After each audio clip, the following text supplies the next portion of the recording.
বর্ধমান সদর পেয়ারা nutrition welfare সোসাইটির উদ্যোগে আজকে 3টে এলাকা জুড়ে প্রোগ্রাম চলছে।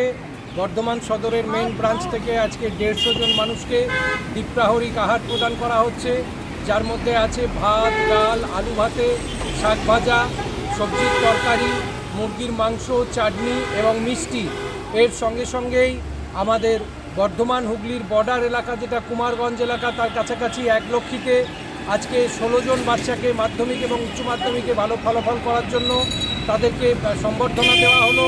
এবং ওখানকার উদয়ন স্কুলে আমরা ওখানে প্রায় 110 জন বাচ্চার স্বাস্থ্য পরীক্ষার আয়োজন করেছি।